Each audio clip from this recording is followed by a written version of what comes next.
আসসালামু আলাইকুম প্রিয় দর্শক, আপনাদের সকলকে আমন্ত্রণ জানাচ্ছি অন্য মঞ্চের আলাপচারিতায়। দীনেশ ত্রিবেদী ঢাকায় এসে যেভাবে কথা বলেছেন, উনি শুধু সম্প্রীতির কথা বলেছেন, স্বাভাবিক কথা। অনেকটা আপনার একজন রাজনীতিবিদ যেভাবে কথা বলেন সেটাকে টুইস্ট করা হয়েছে এবং দীনেশ ত্রিবেদীর ভালো মানুষই প্রকাশ পেয়েছে। তিনি যেভাবে ভিসা ছেড়ে দেওয়ার কথা বলেছেন, এটা কিন্তু মৌলবাদীদের এইটা নিয়ে সবচেয়ে বেশি সোচ্চার হওয়া উচিত। কিন্তু মৌলবাদীরা এটা নিয়ে হবে না, কারণ তারা জানে যে ভারতে যাওয়ার জন্য বহু বাংলাদেশি বসে আছে। কারণ হলো বাংলাদেশিরা তো দেখেন চীনে যেতে পারে না, চীনে ভিসা দেয় না, আর ভিসা দিলেও চীন তো অনেক এক্সপেন্সিভ। চীনে যাওয়া আর ইউরোপে যাওয়া একই কথা। দীনেশ ত্রিবেদী যা করবেন, আগের হাই কমিশনার গুলো তা করেছে। তিনি যদি বাড়তি কোনো কিছু করতে পারেন, সেইটা হলো যে যদি তিনি সত্যি সত্যি ভারতের কর্তৃপক্ষকে আপনার স্বীকার করাতে পারেন যে বাংলাদেশে যেই হিন্দু ঘৃণা, ভারত ঘৃণা ছড়ানো হয়েছে, বৃদ্ধি করা হয়েছে, এই ব্যাপারে যদি ভারতের উচ্চতর মহলে যদি সচেতনতা তিনি তৈরি করতে পারেন, সেটা হলে আমরা মনে করব যে দীনেশ ত্রিবেদীর মতো এত সিনিয়র একজন মানুষকে বাংলাদেশে হাই কমিশনার নিয়োগ করায় ভারত সরকার অন্তত ব্যাপারটাকে গুরুত্ব দেওয়ার পর্যায়ে নিতে পেরেছেন দীনেশ ত্রিবেদী, এবং সেটাকে আমি অন্তত ব্যক্তিগতভাবে সাফল্য হিসাবে দেখব। বাংলাদেশে ভারতের যে নতুন হাই কমিশনার দীনেশ ত্রিবেদী, তাকে ভারত সরকার ক্যাবিনেট মন্ত্রীর মর্যাদা দিয়েছে। এই বিষয়টা কি বিশেষ কোনো তাৎপর্য বহন করে? যেভাবে আলোচনা হচ্ছে সেভাবে বহন করে কি? আমি যখন এই আলোচনাটা শেষ করব তখন আপনারা পুরো ব্যাপারটা বুঝতে পারবেন। একটা উদাহরণ দেয়া যাক। বিএনপি সরকার 2001 থেকে 6 সালে তারা যখন ক্ষমতায় আসেন, তারা তাদের 91 থেকে 96 মেয়াদের যিনি স্পিকার ছিলেন শেখ রাজ্জাক আলী, তিনি প্রথম স্পিকার ছিলেন না, দ্বিতীয় স্পিকার। প্রথম স্পিকার ছিলেন আব্দুর রহমান বিশ্বাস, তাকে রাষ্ট্রপতি নিয়োগ দেওয়া হয়। তারপরে শেখ রাজ্জাক আলী, উনি ডেপুটি স্পিকার ছিলেন, তাকে স্পিকার করা হয়। 2001 থেকে 6 সালে বিএনপি আবার যখন ক্ষমতায় আসে 5 বছর পরে, তখন তাকে যুক্তরাজ্যে বাংলাদেশের হাই কমিশনার হিসাবে নিয়োগ দেওয়া হয়। তিনি যেহেতু স্পিকার ছিলেন, সেই জন্য বিএনপি সরকার তাকে ক্যাবিনেট মন্ত্রীর মর্যাদায় রাষ্ট্রদূত নিয়োগ করে। আপনাদের কি ধারণা যে এই যে একজন শেখ রাজ্জাক আলীকে যুক্তরাজ্যে যখন হাই কমিশনার হিসাবে বিএনপি নিয়োগ দেয়, তার কি বিশেষ কোনো তাৎপর্য ছিল? উত্তর হলো শূন্য, কোনো তাৎপর্যই ছিল না। শেখ রাজ্জাক আলীকে কোনোভাবে কোনো জায়গায় দিতে হবে, তাকে মন্ত্রী করা যায়নি, সেজন্য তাকে যুক্তরাজ্যে হাই কমিশনার করেছে। যেহেতু আগে তিনি স্পিকার ছিলেন, সাধারণত সরকারগুলো তো যেখানে সুযোগ আছে একজন মানুষকে অমর্যাদা করতে চায় না, সেজন্য শেখ রাজ্জাক আলীকে তারা মন্ত্রীর মর্যাদায় কিন্তু হাই কমিশনার বানিয়েছিলেন। বিএনপিও আরো কয়েকজনকে প্রতিমন্ত্রীর মর্যাদা হাই কমিশনার করেছিল।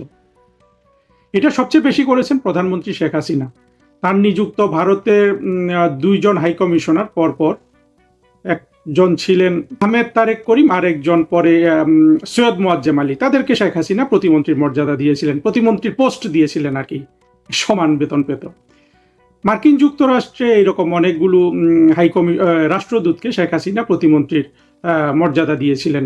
আমরা যদি দেখি আকরামুল কাদের, মোহাম্মদ জিয়াউদ্দিন, এই 2 জন, এরা এক একজন 5 বছর করে সেখানে রাষ্ট্রদূত ছিলেন। এমনকি লন্ডনেও একজন সাইদুর রহমান, ওনার নাম অধ্যাপক সাইদুর রহমান, রাজশাহী বিশ্ববিদ্যালয়ের উপাচার্য ছিলেন, তাকেও শেখ হাসিনা প্রতিমন্ত্রীর মর্যাদায় হাই কমিশনার নিয়োগ করেছিলেন যুক্তরাজ্যে। একটা জিনিস দেখতে হবে যে আমাদের যেসব হাই কমিশনার বা রাষ্ট্রদূত আমরা প্রতিমন্ত্রীর মর্যাদায় নিয়োগ করেছি, তারা কি এই পোস্টগুলোতে বিশেষ কোনো তাৎপর্য, আসলে জিনিসটা তাৎপর্য কতটুকু সেটা পরে বলছি, তারা কি বিশেষ কোনো রেজাল্ট আনতে পেরেছিলেন এই সব রাষ্ট্র থেকে, ভারত বা মার্কিন যুক্তরাষ্ট্র থেকে? উত্তর হলো শূন্য, কিছুই করতে পারেননি। তারা সিনিয়র লোক ছিলেন, হয়তো তাদেরকে নিয়ে বিতর্ক হয় নাই, কিন্তু এরা কেউ যে বিশেষ কিছু করেছেন বাংলাদেশ ভারতের সম্পর্ক উন্নয়নে, বাংলাদেশ যুক্তরাজ্যের সম্পর্ক উন্নয়নে, বাংলাদেশ মার্কিন যুক্তরাজ্যের সম্পর্ক উন্নয়নে, এমন কোনো নজির কিন্তু আমাদের সামনে নাই। এতগুলো জিনিস কেন বললাম জানেন? কারণ হলো যেইভাবে এটা নিয়ে সব জায়গায় আপনার বিশেষ একেবারে আলোড়ন তৈরি করা হয়েছে, মূলত এগুলো সাংবাদিকরাই করে, ইউটিউবাররা করে, কারণ এগুলো করতে হয়, না করলে তো ইউটিউব চলে না। এটা সেখানে একটা কারণ। এখন আমরা দীনেশ ত্রিবেদীর বিষয়টা দেখি। দীনেশ ত্রিবেদী কংগ্রেস যে রাজনীতি করেছেন, তৃণমূল কংগ্রেসের রাজনীতি করেছেন, পরে এখন তিনি বিজেপির রাজনীতি করেন। তিনি আগে ভারত সরকারের প্রতিমন্ত্রী ছিলেন এবং পূর্ণমন্ত্রী ছিলেন তৃণমূল কংগ্রেসের হয়ে। মমতা বন্দ্যোপাধ্যায় যখন মনমোহন সিংয়ের ক্যাবিনেট ছাড়েন রেলমন্ত্রী থেকে পশ্চিম বাংলার মুখ্যমন্ত্রী হওয়ার জন্য, তখন দীনেশ ত্রিবেদীকে তিনি রেলমন্ত্রীর জায়গায় রেখে এসেছিলেন। সেই হিসাবে দীনেশ ত্রিবেদী ভারতের রেলমন্ত্রী ছিলেন। ভারতের রেলমন্ত্রী একজন সিনিয়র মন্ত্রী হয়, খুব ভারী একটা মন্ত্রণালয়, অনেক বাজেট ইত্যাদি। দীনেশ ত্রিবেদী পরবর্তীতে বিজেপিতে আসেন। এখন দীনেশ ত্রিবেদীকে যখন ভারত সরকার হাইকমিশনার নিয়োগ করেছেন, তাকে কি সচিব করবেন, অতিরিক্ত সচিব করবেন, কিভাবে করবেন? তিনি তো আরো ছোট দলে থাকা অবস্থায় তিনি মন্ত্রী ছিলেন। স্বাভাবিকভাবেই দীনেশ ত্রিবেদীকে এখানে মন্ত্রীর মর্যাদা দেয়া ছাড়া ভারত সরকারের টেকনিক্যালি কোনো উপায় ছিল না। আর কোনো রাজনৈতিক সরকারই তো কোনো মানি লোকের মানহানি করে না, যদি সেখানে সেটা রক্ষা করা যায়। স্বাভাবিকভাবেই দীনেশ ত্রিবেদীকে নরেন্দ্র মোদী সরকার পূর্ণ ক্যাবিনেট মন্ত্রীর সমান বেতন ভাতা দিচ্ছেন, সুযোগ সুবিধা দিচ্ছেন। এখানে এর অতিরিক্ত আসলে তাৎপর্য খোঁজাটা হলো এখন পর্যন্ত অর্থহীন। তবে কিছু জিনিস ব্যাখ্যা করার আছে। আমরা যে জিনিসগুলো সব জায়গায় আলোচিত হচ্ছে সেগুলো আসলে কোনোই গুরুত্বপূর্ণ ইস্যু না। কিছু গুরুত্বপূর্ণ ইস্যু আছে এখানে, সেই জিনিসগুলো এখন আমি আপনাদের সামনে তুলে ধরি। প্রথম কথা হলো, একজন রাজনীতিবিদকে কেন ভারত সরকার এখন বাংলাদেশে হাইকমিশনার নিয়োগ করলেন? এটার উত্তর ভারত সরকার ভালো বলতে পারবে। আমরা যা বলবো এগুলা সব কিছুই জল্পনা কল্পনা, কিন্তু জল্পনা কল্পনা করারও তো কিছু আপনার যুক্তি নির্ভর, চিন্তা নির্ভর, অভিজ্ঞতা নির্ভর আপনার মাথা থাকতে হবে, তাই না? তা না হলে তো শুধু আপনার এই যে আলোড়নই তোলা হবে, কনস্পিরেসি থিওরি তৈরি করা হবে, সেগুলো তো কোনো বিশেষ মূল্য রাখে না আসলে, এক কান দিয়ে শুনে আর এক কান দিয়ে বের করে দেয়া ছাড়া। একটা জিনিস আমি বলতে পারি, যেটা হলো বাংলাদেশের যে অভ্যন্তরীণ সিচুয়েশন, আমরা কি ভারতীয় কর্তৃপক্ষের কাছে যখন বাংলাদেশ সম্পর্কে কথা শুনি, সেই সিচুয়েশনটার বাস্তবতা কি তাদের কথায় ফুটে উঠে? ফুটে উঠে না। যেমন ধরুন, বাংলাদেশের সবচেয়ে বড় যে পরিবর্তন হয়ে গেছে বাংলাদেশের মুক্তিযুদ্ধ মানে স্বাধীন বাংলাদেশে, কিংবা বলা যায় যে বঙ্গবন্ধুর হত্যাকাণ্ডের পর থেকে, সেটা হলো বাংলাদেশে সীমাহীন অযৌক্তিক মিথ্যা তথ্যের উপর, প্রপাগান্ডার উপর ভিত্তি করে দিনের পর দিন ভারত ঘৃণা, হিন্দু ঘৃণা বাড়ানো হয়েছে, যার আসলে ঘৃণা করার হেতু ছাড়া 1971 সালে মুক্তিযুদ্ধে পরাজয়ের প্রতিশোধ নেওয়া ছাড়া আর কোনো ভিত্তি কিন্তু নাই। এই যে বাংলাদেশে হিন্দু ঘৃণা এত বাড়ানো হয়েছে, ভারত ঘৃণা এত বাড়ানো হয়েছে, সেই ব্যাপারে কি ভারত সরকার বা ভারতের সিনিয়র লোকজন, ভারতের উচ্চ পর্যায়ের লোকজন, ভারতের বুদ্ধিজীবীরা অবগত আছেন? এটা কিন্তু ভারতীয়দের কথাবার্তায় আমার কাছে মনে হয় না।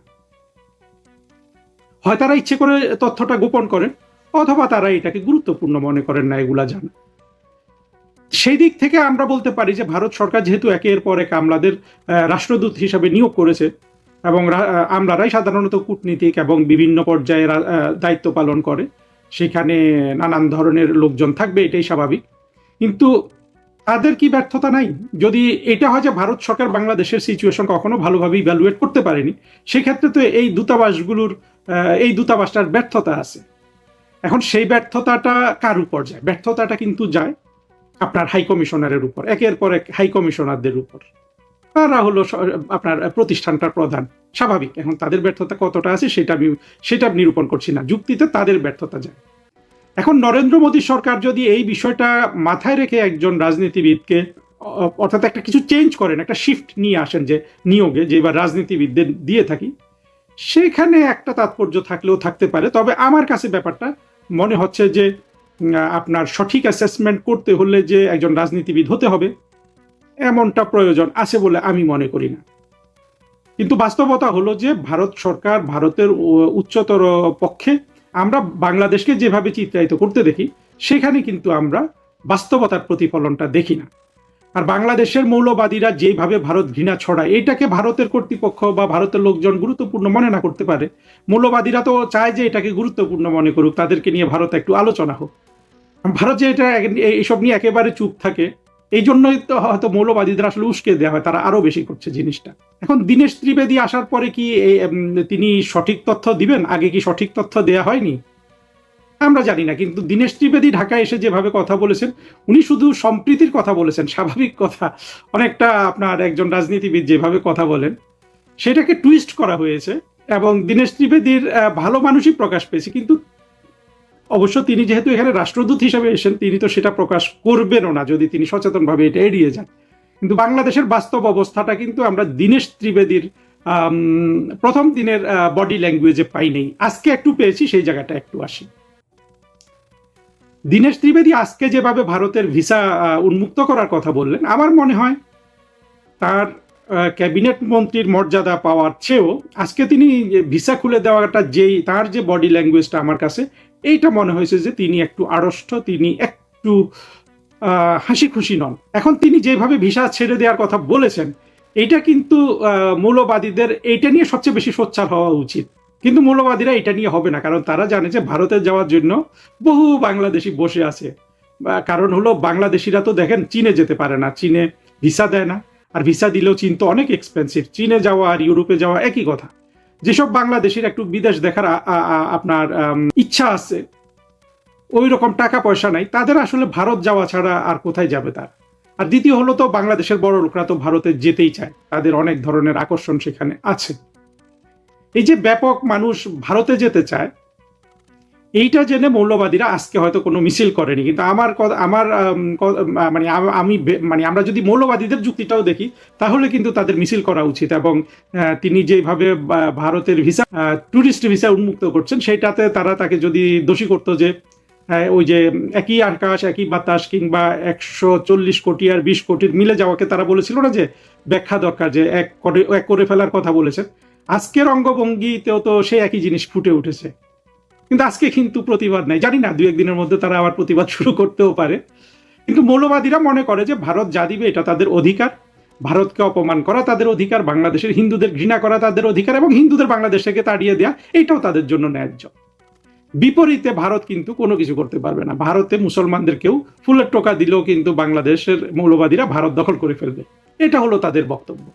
যা হোক, এই কথাগুলো বললাম কেন, আসলে তাৎপর্য তেমন নাই, কিন্তু কিছু জায়গায় হয়তো একটু আপনার এখন চিন্তা ভাবনার বিষয় আসে। একটা হলো যে ইউনূসের ডাকাততন্ত্র ক্ষমতা গ্রহণের পর থেকে ভারতের চোখে চোখ রাখা হয়ে গেছে তাদের কূটনীতি। ভারতের চোখে চোখ রাখার সবচেয়ে কার্যকর পদক্ষেপ তারেক রহমান নিতে পারে যে এই যে ভিসা উন্মুক্ত করে দিয়েছে এটাকে প্রত্যাখ্যান করা, এবং বাংলাদেশিদের উপর ভিসা, বাংলাদেশিদের ভারত যাওয়ার উপর সরকার যদি একটা ব্যান করে দেয় যে না তোমরা ভিসা যতই দাও আমার লোক যাবে না, আমি নিষেধাজ্ঞা জারি করলাম, ভারতে কেউ যেতে পারবে না। এটা কিন্তু সত্যিকারের চোখে চোখ রেখে কথা বলা। কিন্তু একটা কিছু ইস্যু হলো, একটা চিঠি দিলাম, উত্তরাষ্ট্র না আরেকটা চিঠি দিলাম, আরেকটা চিঠি দিলাম, এগুলোকে মৌলবাদীরা মনে করে যে চোখে চোখ রেখে কথা বলা। কিংবা ওই যে রাস্তায় দাঁড়িয়ে যদি বলে যে 7 সিস্টার এখনই কেটে দিলাম, স্বাধীন করে দিলাম, চিকেন নেক কেটে দিলাম, এইটাকে বলে এটা এগুলো হলো আপনার গুন্ডামি, বদমাশি, হঠকারিতা, রাজনীতি। কিন্তু সত্যিকারের চোখে চোখ রাখতে চাইলে ভারতের ভিসার যে অফার এসছে, ভারতীয় ভিসার, সেটা প্রত্যাখ্যান করলে কিন্তু চোখে চোখ রেখে কথা বলা হয়। আমরা দেখলাম যে ভারতীয়রা কিন্তু সেইভাবে বাংলাদেশ নিয়ে আসলে তেমন কোনো গুরুত্ব দেয় না।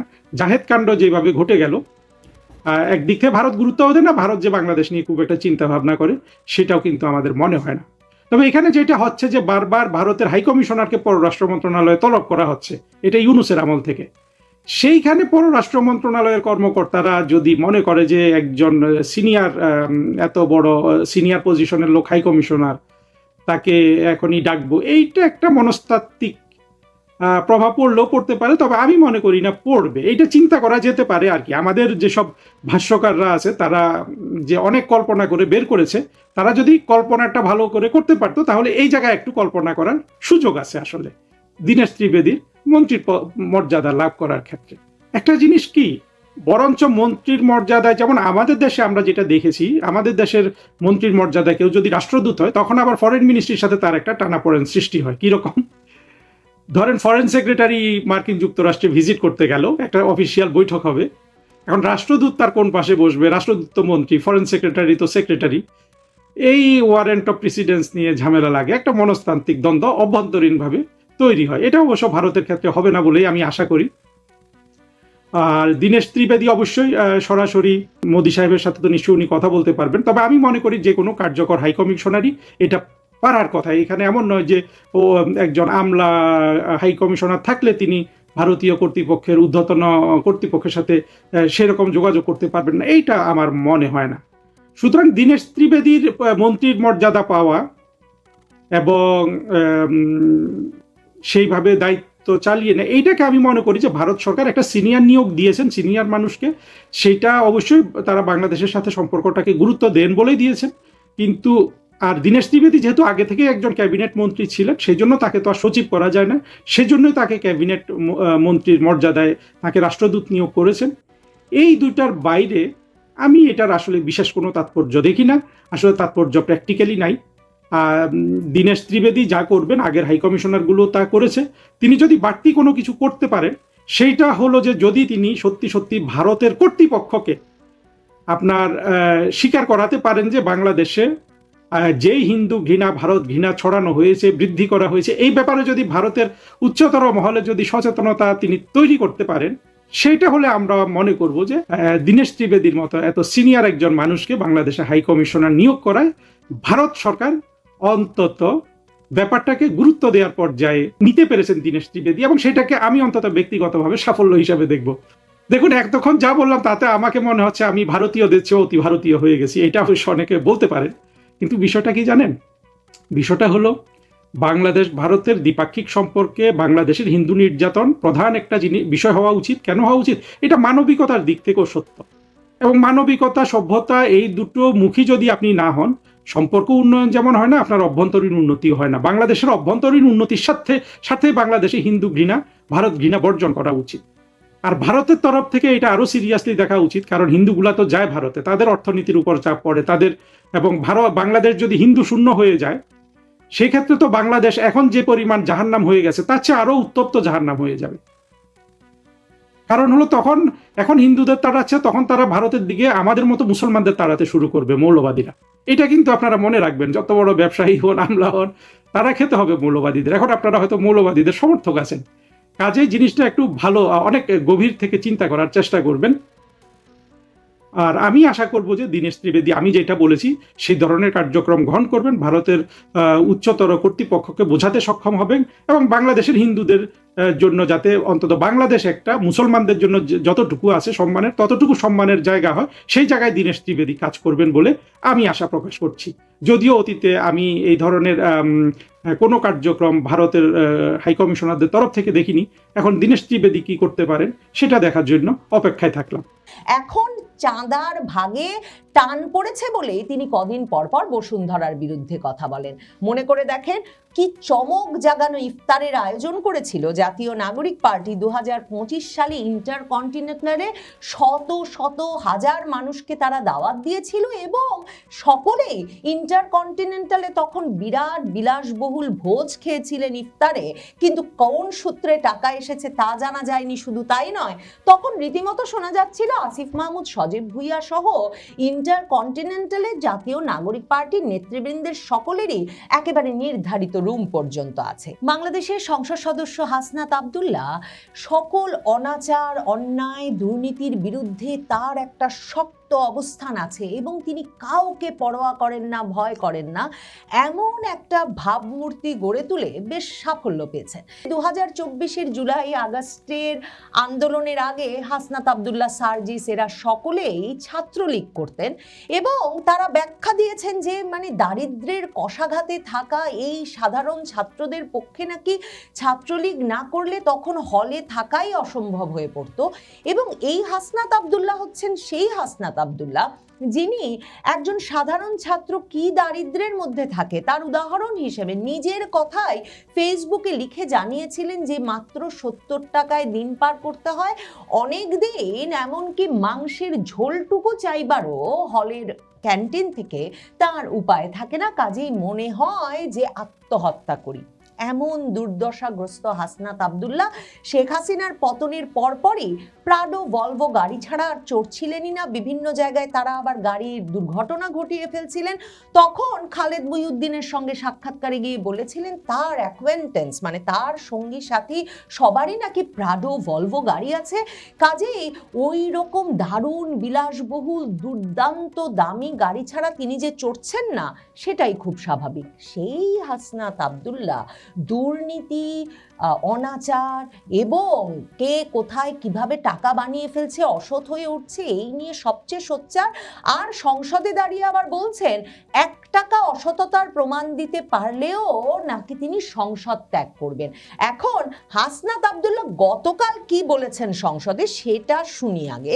উনি বলেছেন যে বসুন্ধরার সঙ্গে আন্ডার টেবিল সমঝোতা হয়েছে কিনা এটা তিনি জানতে চান। হাসনাত আব্দুল্লাহ দুর্দান্ত সুন্দর একটা সিল্কের পাঞ্জাবি সম্ভবত পরে সংসদে উপস্থিত হয়েছিলেন এবং সেখানে তিনি বলছেন যে এই যে দুর্নীতি দমন কমিশনের মামলার কি খবর বসুন্ধরা গ্রুপের এবং সেটার যে কোনো অগ্রগতি হচ্ছে না, এতে কি কোনো গোপন সমঝোতা বা আন্ডার টেবিল সমঝোতা হয়েছে? জাতীয় নাগরিক পার্টির এই মুখ্য সমন্বয়ক বলছেন যদি সমঝোতা না হয়ে থাকে তাহলে তাদের বিরুদ্ধে আইনগত ব্যবস্থা নিতে বাধা কোথায় সেটা মানুষের সামনে প্রকাশ করতে হবে। হাসনাত আব্দুল্লাহ বলছেন বসুন্ধরার বিরুদ্ধে যারা কথা বলেন তাদের বিরুদ্ধে মিডিয়া লেলিয়ে দেওয়া হয়, একই সঙ্গে ঋণ খেলাপি, অর্থ পাচারকারী, ফ্যাসিবাদের পক্ষে বয়ান উৎপাদনকারীদের বিরুদ্ধে কার্যকর ব্যবস্থা নেওয়ার দাবি জানান হাসনাত আব্দুল্লাহ। এবং হাসনাত আব্দুল্লাহ বলেন যে আমরা দেখেছি অন্তর্বর্তীকালীন সরকারের সময়, ইউনূস সরকারের সময় বসুন্ধরার মালিকের পুত্র দেশে ঢোকার সাহস পায় নাই, আমরা দেখেছি আনভীর দেশে ঢোকার সাহস পায় নাই, কিন্তু এই সরকার নির্বাচিত হয়ে আসার পর আমরা দেখেছি সদর্পে এই সুবহানের পুত্র, এই ধর্ষক দেশে ঢুকেছে। তাদের খুঁটির জোর কোথায় সেটা আমরা জানতে চাই। মানে বসুন্ধরা গ্রুপের বিষয়ে এই যে শক্ত অবস্থান, নিশ্চয়ই একটা সাহসী অবস্থান হাসনাত আব্দুল্লাহর, কিন্তু দেখেন হাসনাত আব্দুল্লাহ ব্যবসায়ী মহলে কি পরিমাণ কানেকশন সংযোগ রাখছে। মানে বসুন্ধরা গ্রুপের মালিক সোভানের পুত্র আনভীর, যাকে তিনি ধর্ষক বলে অভিহিত করছেন, সেই ব্যক্তি যে ঢুকে পড়েছেন বাংলাদেশে সে খবর তো বাংলাদেশের পত্রপত্রিকায় এমনকি বসুন্ধরা গ্রুপের পত্রপত্রিকায় এইভাবে প্রকাশিত হয় না। এই যে হাসনাত আব্দুল্লাহ সাথে সাথে জানলেন এবং জেনেই তিনি সংসদে কথা ওঠানোর প্রয়োজন বোধ করলেন, তাতে বোঝা যায় ব্যবসা বাণিজ্যে কে থাকতে পারবেন, কে থাকতে পারবেন না, কে কতটা ব্যবসা করতে পারবেন, কাদের ব্যবসা করা হাসনাত আব্দুল্লাহরা অনুমোদন করেন, কাদেরটা করেন না, এই সব কিছু এখনো তারা একরকম নিজেরা নিয়ন্ত্রণ করতে চাইছেন। হাসনাত আব্দুল্লাহ এই যে তাদের খুঁটির জোর কোথায় এই প্রশ্ন করলেন বসুন্ধরা গ্রুপ সম্পর্কে, বাংলাদেশের সম্ভবত সবচেয়ে বড় শিল্প প্রতিষ্ঠান শিল্প গ্রুপ, তাদের বিরুদ্ধে নানা রকম অনিয়ম এবং প্রভাব খাটানোর ব্যাপক পরিমাণ অভিযোগ নানা সময়ে আছে, কিন্তু সেগুলোর আইনি বিচার প্রক্রিয়ায় নিশ্চয়ই সেগুলোর সমাধান করতে হবে। কিন্তু আমার মনে প্রশ্ন জাগে হাসনাত আব্দুল্লাহর খুঁটির জোর কোথায়? এই যে 70 টাকায় হলে দিন পার করা হাসনাত আব্দুল্লাহরা এরপরে ফুল টাইম রাজনীতিবিদ হয়ে গেলেন এবং এরপর আবার সাক্ষাৎকার দিয়ে বললেন কোচিং সেন্টার করেই নাকি তিনি লাখ লাখ টাকা রোজগার করতেন আগে থেকেই। তাহলে কোচিং সেন্টার করে যদি লাখ লাখ টাকা রোজগার করতেই পারেন তাহলে কেন না খেয়ে আধা পেটা থেকে হলে জীবনযাপন করছিলেন আর ছাত্রলীগ করছিলেন? সে প্রশ্ন যেমন ওঠে। নাহিদ ইসলাম থেকে শুরু করে সার্জিস আলম, হাসনাত আব্দুল্লাহ, মানে এই 2024-এর জুলাই আগস্টের প্রতিটি তরুণের পোশাকে যে পরিবর্তন, তাদের ঘরবাড়িতে যে পরিবর্তন, তাদের স্বাস্থ্যে যে পরিবর্তন, সেগুলো নিয়ে সাধারণ মানুষ ক্রমাগত প্রশ্ন করছেন যে এদের খুঁটির জোর কোথায়। দেখেন হাসনাত আব্দুল্লাহরা 2025-এর ফেব্রুয়ারিতে তাদের দল গঠন করলেন, জাতীয় নাগরিক পার্টি এনসিপি। বাংলাদেশে নাকি একেবারে নতুন ধারার রাজনীতি তারা নিয়ে আসবেন, সব কিছু সংস্কার করে ফেলবেন, কোথাও কোনো ফ্যাসিবাদ বা দুর্নীতি, অনিয়ম, অনাচারের চিহ্ন তারা রাখতে দেবেন না। সেই হাসনাত আব্দুল্লাহরা এনসিপি গঠন করে তাদের বিরাট বিলাসবহুল অফিস নিয়ে বসলেন বাংলা মোটরে রূপায়ণ টাওয়ারে। আজ পর্যন্ত হাসনাত আব্দুল্লাহদের কাছে এই তথ্য জানা যায় নাই যে রূপায়ণ টাওয়ারে ঠিক কিসের বিনিময়ে, কোন মানে নীতিতে তারা মাপলেন রূপায়ণ টাওয়ারের ব্যবসায়ী ফ্যাসিবাদের দোষণ নয়। আর রূপায়ণ টাওয়ারে যে তাদেরকে রাজনৈতিক কার্যালয় খুলতে দেওয়া হলো, এটা কি রূপায়ণের মালিক তাদেরকে বিনামূল্যে দিয়েছেন নাকি তারা ভাড়া পরিশোধ করেন? ভাড়া পরিশোধ করলে জাতীয় নাগরিক পার্টি, এই ছাত্র তরুণেরা এত বড় বিলাসবহুল একটা অফিস চালানোর টাকা, কার্যালয় চালানোর টাকা কি করে জোগাড় করছেন, কিভাবেই বা তারা প্রথম ওই জায়গাটা নেওয়ার জন্য যে একটা অ্যাডভান্স মানি দিতে হয় সেই অগ্রিমটুকুই বা দিয়েছিলেন কি করে? এসব প্রশ্নের এখন পর্যন্ত উত্তর মেলে নাই। হাসনাত আব্দুল্লাহ আবার খুব চমক দেখাতে পারেন। তিনি কথায় কথায় পাওয়ার পয়েন্ট প্রেজেন্টেশন নিয়ে হাজির হয়ে বলে দেন তিনি কোনো দুর্নীতি করেন না। এই কদিন আগেও তার এলাকার বরাদ্দ নিয়ে এমন একটা করে বেশ শিরোনাম টিরোনাম হয়েছেন। কিন্তু হাসনাত আব্দুল্লাহ ওই জাতীয় নাগরিক পার্টির সেই বিলাসবহুল রূপায়ণ টাওয়ারের অফিসে বসেও কিন্তু ঘোষণা দিয়েছিলেন কয়েক দফা যে জাতীয় নাগরিক পার্টি নাকি ক্রাউড ফান্ডিং এর মাধ্যমে গঠিত হবে, মানে আপনার আমার টাকায় গঠিত হবে, এবং কে কত টাকা দিয়েছেন এবং কিভাবে সেই ব্যয় হচ্ছে সেই টাকা, এই পুরো বিষয়টা তারা নাকি অ্যাপের মাধ্যমে তুলে ধরবেন এবং প্রকাশ্যে সেটা নাকি আমরা যে কেউ দেখতে পারবো। এরপরে আর ক্রাউড ফান্ডিং এ কে টাকা দিয়েছেন তাও জানা যায়নি, কয়শো কোটি টাকা বাংলাদেশের মানুষ দিয়েছে তাও জানা যায়নি, আর ওই অ্যাপটিও আর হাসনাত আব্দুল্লাহ কখনো করেন নাই। কাজেই হাসনাত আব্দুল্লাহ নিজেদের খুঁটির জোর কোথায় সেটা ব্যাখ্যা না করে এই যে বাংলাদেশে বহু দশক ধরে প্রতিষ্ঠিত একটা শিল্প প্রতিষ্ঠান কিভাবে খুঁটির জোর কোথায় এই প্রশ্ন তুলছেন, সেগুলোর উত্তরে নিশ্চয়ই বাংলাদেশের জাতীয় সংসদে কোনো সংসদ সদস্য সাহস করবেন হাসনাত আব্দুল্লাহদের পাঞ্জাবির দাম, খাওয়ার খরচ, বাড়ির চেহারা পরিবর্তন কিংবা তাদের যে নির্বাচনী প্রচারণা সেই ব্যয়ের খরচ কোথা থেকে এলো, তাদের খুঁটির জোর কোথায় সেই প্রশ্ন তুলেও। দেখেন, গতকালকেও বিএনপির একজন সংসদ সদস্য অবশ্য বলেছেন, অনেক দুঃখেই হয়তো বলেছেন, যে বিএনপির সংসদ সদস্যরা জেল খেটেছেন, বাড়ি থেকে পালিয়ে থেকেছেন, নানা রকম অত্যাচার নির্যাতনের শিকার হয়েছেন বটে আওয়ামী লীগ আমলে, কিন্তু তারা কেউ রাতারাতি জুলাই চেতনা বেচে প্রাডো গাড়ি চড়া শুরু করতে পারেন নাই, কিন্তু অনেকেই জুলাই চেতনা বেচে প্রাডো গাড়ি চড়ছে। এই যে প্রাডো ভলভো যে এত সহজ হয়ে গেছে বাংলাদেশে, এটা কিন্তু আমি প্রথম সত্যি কথা হাসনাত আব্দুল্লাহর মুখে ওই খালেদ মহিউদ্দিনের সাথে সাক্ষাৎকারেই শুনেছিলাম। সম্ভবত বিএনপির সংসদ সদস্য হাসনাত আব্দুল্লাহকে ইঙ্গিত করে জুলাই চেতনা বেচে প্রাডো গাড়ি চড়ছেন এ কথা বলার পরেই হাসনাত আব্দুল্লাহ ভেবেছেন তিনি বরং সবচেয়ে সাহসী দুর্নীতির বিরুদ্ধে অবস্থান নিয়ে একেবারে চমকে দেবেন এবং সব সংবাদপত্রের শিরোনাম হয়ে যাবেন। এই যে রূপায়ণ টাওয়ারে জাতীয় নাগরিক পার্টির কার্যালয় নেওয়া, অনেকেই বলেন যে সেটা হাসনাত আব্দুল্লাহর এবং এনসিপির একটা যে বসুন্ধরা বিরোধী অবস্থান তার একটা গুরুত্বপূর্ণ কারণ রূপায়ণ এবং বসুন্ধরা গ্রুপের মধ্যে জমির ভাগাভাগি, জমির দখল এসব নিয়ে দীর্ঘ সময়ের একটা বিবাদ আছে এবং সেই বিবাদে যেহেতু রূপায়ণ টাওয়ার এসে জাতীয় নাগরিক পার্টি গঠনের সময় এই হাসনাত আব্দুল্লাহদের পাশে দাঁড়ালো এবং বাংলা মোটরে তাদের প্রতিষ্ঠিত করে দিল বিলাসবহুল অফিস দিয়ে, এবং এই যে বৈষম্য বিরোধী ছাত্র আন্দোলনের একজন সমন্বয়ক জানে আলম অপু, তিনি কদিন আগে ফেসবুক স্ট্যাটাস দিয়েছেন এবং দেওয়ার পরে নানা জনে নানা যেসব কথা বলা শুরু করেছে, সেখানে নাহিদ ইসলামের নামে রূপায়ণ টাওয়ারের অনেক ফ্ল্যাট মোহাম্মদপুরে, বাড্ডায়, সেসব নিয়েও ফেসবুকে অনেক কথা হয়েছে। অনেকে বলেন এই রূপায়ণের কাছ থেকে অনেক কিছু পেয়ে এবং বসুন্ধরার কাছ থেকে আরও পাওয়ার প্রত্যাশার পরেও না পেয়েই হাসনাত আব্দুল্লাহরা বসুন্ধরার বিরুদ্ধে শক্ত অবস্থান নেন।